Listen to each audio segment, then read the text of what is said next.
So my name's Nick, and I play drums for museums. My name's Allie, and I sing and play guitar for museums. My name's Anthony. I play bass in museums. My name's Lou. I play guitar in the band Museums.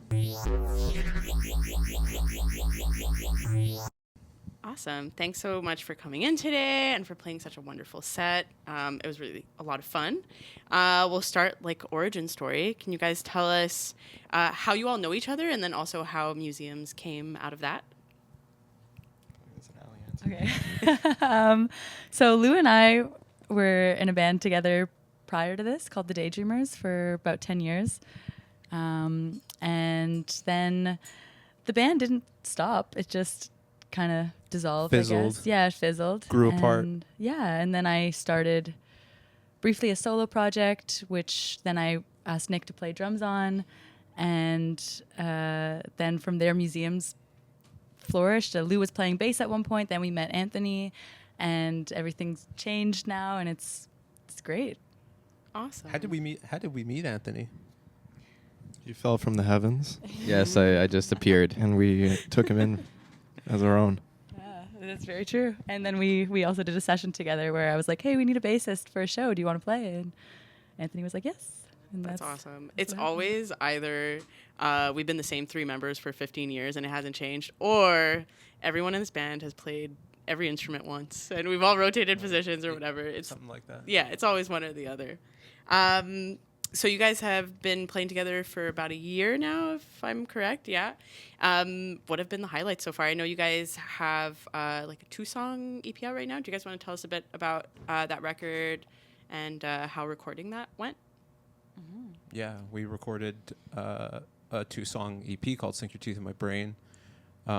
That, for me, that's been honestly the most fun part. We've sort of been able to pool our resources in the last year and sort of start expanding on how we record and how we rehearse.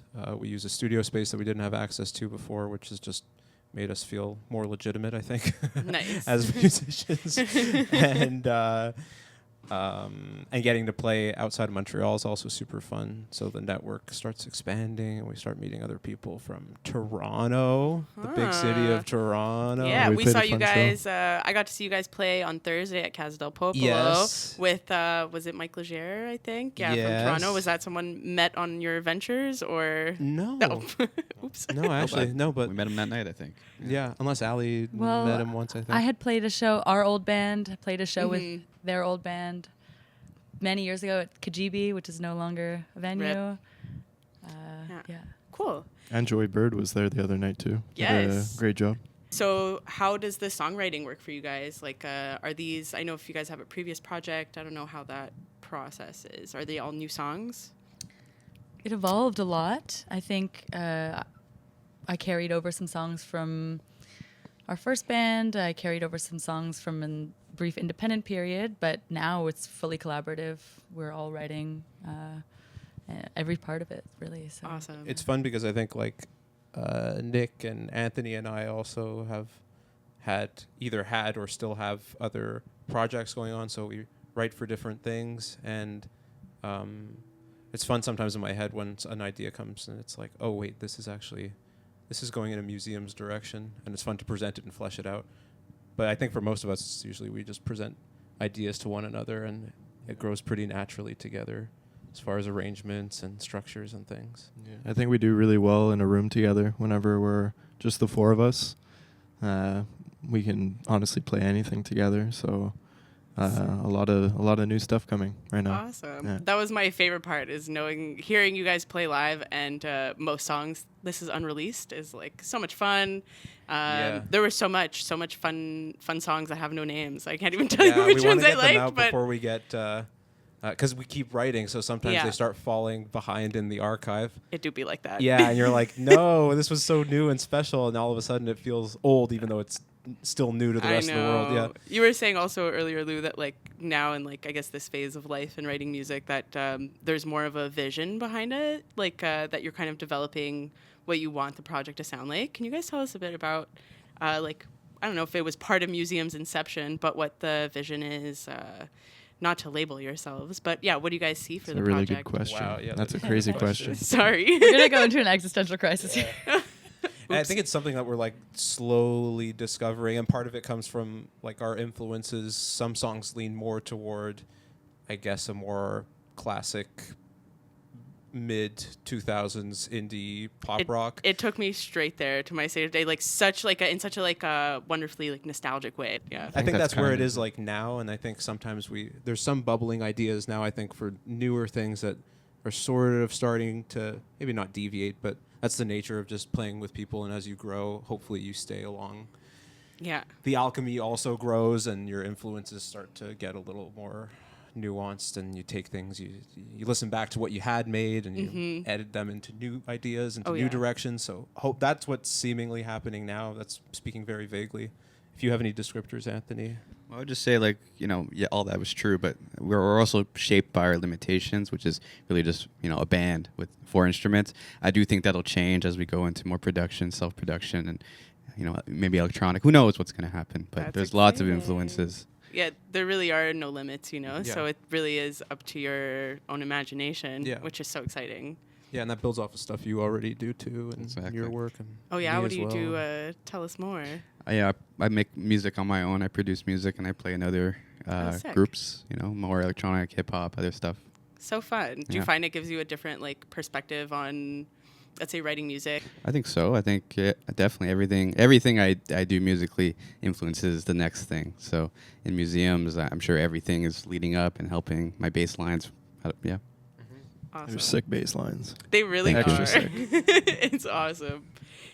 You mentioned earlier playing some shows. I saw it. Did you guys play in Europe? I saw some Nope. different, Kinda. some out of province. Or can you guys tell us about some shows you guys have played outside of the city? Let's say. Yeah, I did do a solo museums tour.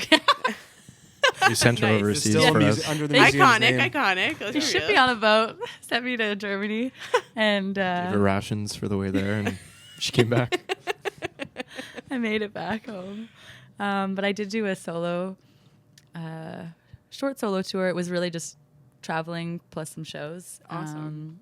And yeah, I went in Netherlands, Germany, and Belgium, Wow.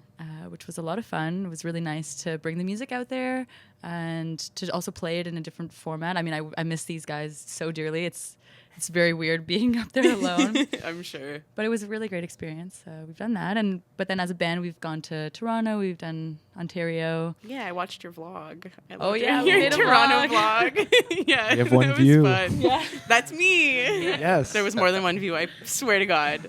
But yeah, that's super fun. How do you find touring, or I guess the crowds locally versus going to even just Toronto, and seeing what the crowds are like there? Do you guys have any comments, observations? One thing I would say is we are so blessed to have the best friends ever that come to all our shows and really make it feel like a party. Awesome. So, in Toronto, we were also blessed because we had a lot of friends out there. Nick lived in Toronto for a few years. Cool. We have family there. So it kind of, you still had that, but really nothing ever compares to a hometown show for us, I think. I like playing out of town sometimes because when people, when they give you their interpretation of how they liked the show or not or whatever, their impression of it, it feels real. It doesn't feel like they're trying to protect your Yeah, feelings. exactly. It'd be like, Yeah. What you get is the real reaction. that's So it. You don't have dinner plans next yeah. week with that person. Whenever, Yeah, when exactly. everyone leaves the They- show, it's like, okay, we weren't good. yeah. No, they'll tell you like it is. So Oh my I goodness. appreciate that. Nice. Some Yeah. live feedback. Yeah. That's great. And speaking of local shows, do you guys have any coup de cœur venues or shows that you guys have played? Some Montreal live music highlights for you guys. St. Anne's or whatever it was. Yeah, shout out to the Library Community Center in St. Anne de Bellevue. That was Represent. yeah. That's where it's at. Yeah, we threw a bunch of songs at them, and they took them all.